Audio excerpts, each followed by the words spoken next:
Okay, so we're doing Rav Tzadok on Parshas Shemos. So it says the Moshe Rabbeinu put his family they rode on a donkey. Al chamor.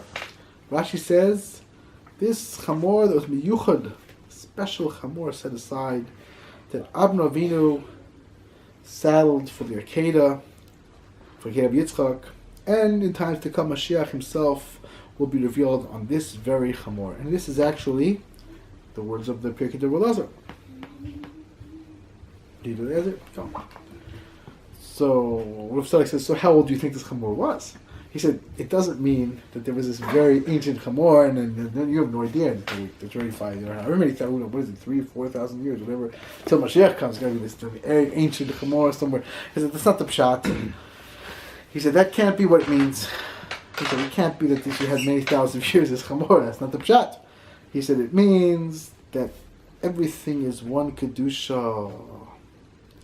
Everything is one kedusha. They have the same level. Avraham accesses this level, Moshe accesses this level, and they have a bein of Mashiach will also access this level. Now, we'll see in a minute. There's beautiful things he's going to say, but in another second, I'm going to bring also the Maharal, and we'll see how that works with this, because as you might know, the Pirkei says that the Maharal is Yisodei Chasidus, the foundation of Chasidus in the Maharal, and you'll see the more Maharal you learn, the more you see that it's very hard to separate him from Hasidic works, and really Hasidic works are based on very deep realities that if you deny them, you just don't know much. That's why you think that's not true. It's not. It might sound surprising, but that doesn't mean it's not because they're contrived or incorrect. It's just because the person's education is not so well rounded.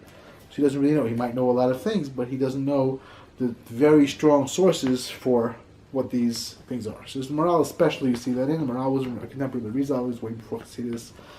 And,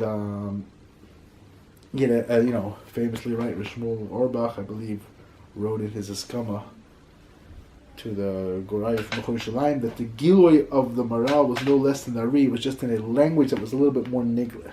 But it was also a Gilui, it was also a revelation in how to understand and put together the Zohar, the source of the Midrash, and all these beautiful things. Fine. So he says, if you say that's the pshat, chamor, Rashi says chamor means this donkey. He said, it also says, right, shvu lechem por machamor, im chamor. So im adoim lechamor. You're like chamor, so you stay with the chamor. So it's like, I thought chamor is this high chamor, this very high element. Mashiach's going to come. Avraham, what's going on? Moshe, right? Said, sounds like it's not a big compliment. Stick around. Yeah, you're like the donkey. Stay there. It's like, what? I thought this chamor is the high. It's bechina. He said this aspect is chamor is the guf, the body, right? Which is material, chomer, right? That means material, substance. Avraham Avinu, it says he saddled the guf. He overcame the guf for kedusha. Right, when he was riding this guf, it became only holy. He said when he left Yishmael and Eliezer, these two na'arav, these two young men, kivyach, right? Yishmael, the main thing is from Mitzrayim, right? Mitzrayim is the klipa of chamor. Right? That's their klipa. That's their from the other side, like the Zohar says. And he said, so chamor of klipa is taivus. He says, then you stay with like the chamor. He said, Moshe also, he took his kids to Mitzrayim, his wife and kids to Mitzrayim, he started to. Right? Even though he's going to take the Jewish people out of Mitzrayim. Mitzrayim is full of bad things, not a good place. Right? Why is he taking his kids there? He was afraid to leave, like the Midrash brings actually, he says he was afraid to leave them, maybe, who knows what will happen in Midian, there's all these Rishonim. Better bring them to a Jewish place at least, there'll be Jews there also. Mitzrayim is not good. So he put them on the chamor. He wanted to put them over chomer, over substance, that's how he explains. Over the guf, and the Yitzhar. And that was also the holiness of Avraham Avinu. Similarly, it says "Vayachavosh chamoro," right? He saddled his chamor. Right? He wanted to overcome the Yitzhar, bring kedusha in the guf. Please come in. That's what it says. That Mashiach will also come with this chamor. Ani rochim chamor. every Jewish people will be zoicha to overcome the substance, or the chomrius, and we'll be zoicha to shechti and zohar. As we know, the Alter Count brings, right, the Maisa, many others form this idea. Shechti and zohar does not mean literally you kill a malach. That's not the pshat. When you shecht something, you are elevating the sparks in the creature to go up to a higher place. And similarly, when you shecht and zohar means changing its essence to something else. That's how he explains. He says it doesn't mean literally killing it. It does not necessarily kill it. Then the guf will be filled with kedusha. Ani reichev al chamor. The Jewish people will be able to overcome. And similarly, Moshe Rabbeinu also, he was honored from every person. Yeah, he was giving his children the ability also to overcome the substance. After he did Mila on Eliezer, his wife did Mila on Eliezer, and brought him the kedusha. So yeah, he realized that he could send them back to Midian, and that's why he sent them back to Midian. He's like, no, the idea was to send them to Midian. Now it's okay. So there was it was a Mila. I had to do the Mila as soon as possible. Once this Mila, he thought it was okay, and he sent them back. That's the Rav Tzadok. The Maharal says something very, very similar, but a little different also. So we'll see. Let's see the Maharal. It's Maharal from Gevuros Hashem and also from the Aryeh. So Maharal also says, because the Pirkei of Eliezer, the Tzadok doesn't bring the whole thing. The Pirkei of Eliezer says this was the chamor that was created bein hashemashos. You'll see the first Shabbos. Let's see what he says. Yeah, okay. So he says like this. Ha-chamor be'her yediyah. Ha-chamor, the chamor. Pirkei of Eliezer, it says, this is the chamor that Avraham was on, right? This is the chamor of Moshiach. So says the Pirkei of Eliezer adds, Hu ha-chamor shnivra bein hashemashos. This is the chamor that was created bein hashemashos. So, what Rav Tzadok do? What was created bein hashemashos? The chomer was created bein hashemashos. Let's see what the Maharal does with that, and then we'll see maybe it's a different shot than Tzadok. We'll see. Right? So he says, one could wonder very much about this, the Maharal says. What does this, why, manishtana chamor hazeh, we call it chamorim. Like, what is this chamor different than the other chamor? It's just a chamor, it's just a donkey. Like, what does that have to do with anything? What's the, my donkey, the chshivas. I mean, what's the chshivas? What's the big deal? Right? I mean, obviously, they rode an animal, and the animal was an animal, like any animal. There's no big difference in the animal, so big deal, right?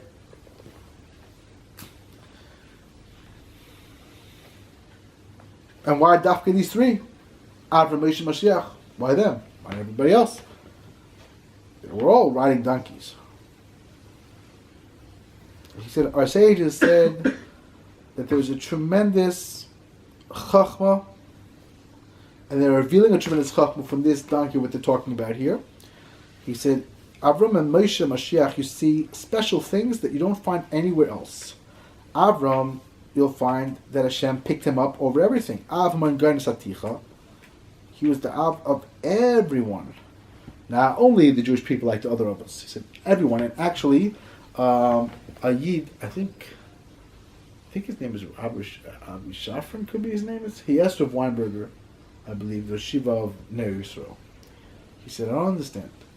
We find that around Avraham Avinu's time, they came out with a code called Hammurabi's Code, which had some moral stuff in it. So it's like, sounds like Avraham was Kilu Mekayah the Goyim then, and like here you have this whole code showing moral fiber in the non-Jews. Maybe it wasn't, we might not like the document today, all of it, but some of it was more moral than it was before. So Rav Weinberger said that was a reaction to Avraham Avinu. He said Avraham Avinu was there, and he stirred things up to make them make some kind of moral document do something, which was a very interesting malach. So you see, Avraham was in charge of all Haman Goyim, everybody,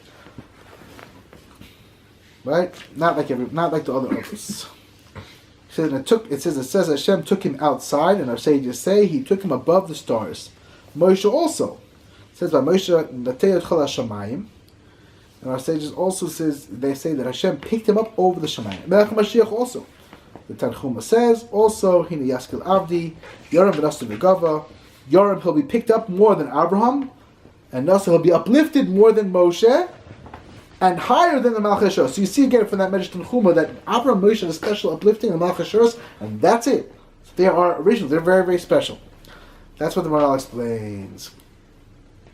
He says you should know that rechiva means you are separate from what you're riding on. That's what it says. You ride on something you're separate from. You don't ride on yourself. You ride on something you're separate from. He says when Hashem wanted to pick up Avraham and Moshe, so he said their uplifting wasn't a physical thing. He put them over the chomer, over the material world. Good. That means he's divided from the chomer. Hashem uplifted them. He said that's similar. So they're similar. That's the chamor. That's the chomer. Yeah.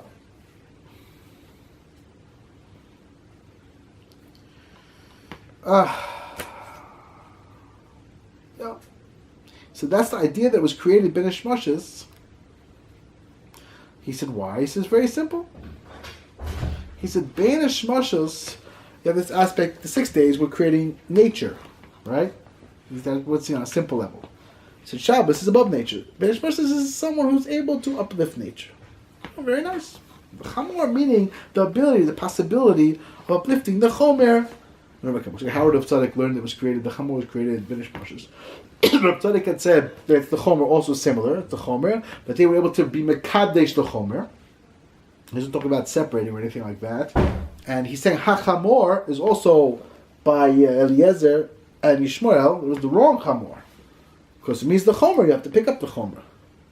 So I had a mahalach maybe, b'derech efsher, that we know that bein hashemashos also this chamor that also was created the shindalets. They created the shindalets. And the Zohar says that every person has inside himself a shindalet. We all have this capacity for monstrous actions and negative actions. They're a very strong part of like these impulses and things that it's part of us. It's part of who we are. Not necessarily you say Buddha, someone he jumps, he doesn't even know what's going on. It's like there's a part of you that's not really all the way you. It's you have something you have to harness and use properly. And through Mila, the person puts the yud. And it becomes shakai, and he's able to make limits on himself, and do what he's supposed to do, and make things happen the way they're supposed to happen. So it's possible to say, maybe, that this is the chomer that Hashem created then, this bein of the shindal, this possibility of acting incorrectly, this yitzhar, or whatever you want to say exactly what yitzhar was created earlier, but this negative part of the person, and then you have this bein where if you sublimate it, you use it properly. It's a chamor. If not, it's chomer and it's all messes you up. That's a possible thought. Anyway, that's in my mind. So, but like I said, you see, it's almost the Maharal will bring maybe a little more midrash, but it's very, very similar in Maharal. So, the kitzur, our job is to overcome and to try to be separate from the chomer, and you can't do that too much. You have to do it the right way, the right amount. And it's a lot of tefillas, a lot of yearning, a lot of davening, like we'll see in Rav Nosson in the next week's Hashem. Is there any connection between the chamor being created bein hashemashos and the piaton also was created bein hashemashos, wasn't it? I think it's similar. I think that's the pshat. I think that's what he's saying. He's saying there's also it's a zelu mazeh. I think that's what he means. I think that's exactly what he means. That there's a chamor that Bilam tried to misuse. And I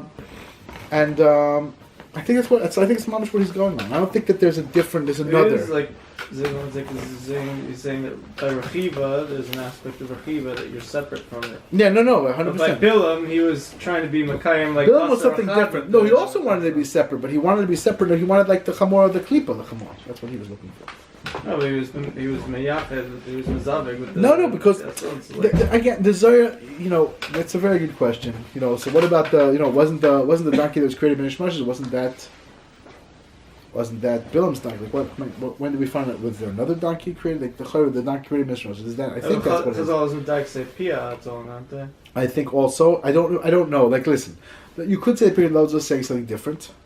But even if it's the same, it doesn't matter because you have this aspect, you have this element, which is a possibility. Bilam also wanted to have above nature, just want to have above nature so that he could curse people. And the Zohar says that Bilam's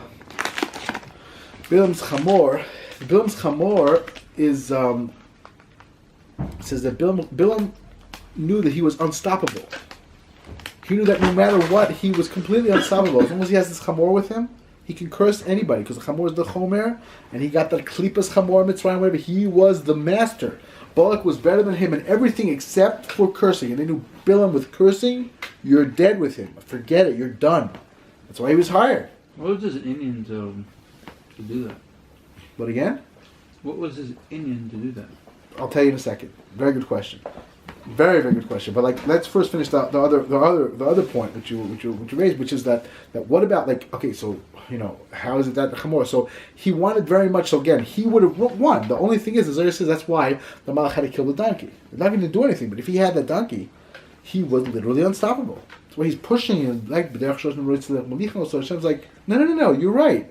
You have this donkey. There's no stopping you, but I'm going to stop you anyway. And he stopped him anyway. Like that was you can't overcome Hashem. Hashem was a little, like come on, he's the one. So there's no way to overcome. Like forget it. You're not gonna win. You're gonna lose, right? So you're asking something different. Bilam, what was his inyan? Bilam was the opposite of Moshe Rabbeinu. The Rebbe says that Bilam is, the Torah starts with beis, ends with the lamed. That's the beis lamed of Bilam, right? Ayin is ayin from the Torah, and mem is mem yom the Torah was given. Bilam was the opposite of every aspect of Torah. He was like the ultimate opposite of everything. And he's very, very hard to, over this klipa's Bilam is a very difficult klipa to deal with. It's not an easy klipa, and we know, of course, that that's what the Egel also, ultimately, the way that Aryeh learns came from Bilam. He sent his kids, and they were the ones who stirred up all the trouble, the Umbris and Yumbris, something like that, the Zohar says, and they made all the tzaras there. Throwing in a shem of fire with the dos and the hand to get the eagle to move. Like they were people who knew what they were doing. It wasn't some like Avraham. Why not? It was people who really knew what they were doing, and they wanted to ruin things, and they managed to ruin things. And that's of course what the whole Indian, and even later, after the eagle, that's exactly what That's exactly what they were. That's exactly what they were all afraid of. Right, but even that's exactly what they were afraid of there by Midian over there. It says that to lead us up like a shore. That's what Shmuel brings it. They'll lead us up like a shore. The pshat. They'll take all the yitzotos and they'll all the tikkun. That's it. To fix everything. We don't want to fix everything. We want to keep going the way it is. Who has to fix? Who cares what you think? Okay. They were very anti. Bilam was very anti. What was his goal? His goal was mastery. I want rulership. I want to have mastery. I have a koch. So Hashem gave him a koch. So he misused the koch. That's all. Gave nevuah to the nations. He misused the koch. Oh my gosh, Hashem gave the Torah. Bill was like, no, relax. God and the Jews, don't worry about it. He completely calmed everyone down. Don't get too excited. It's all fine. Don't worry about it. That's the first thing. I think we just continue into the Rav Nosson. That had to do with. I'm not sure actually. Maybe it's smarter to start. Yeah, maybe start it. We'll start.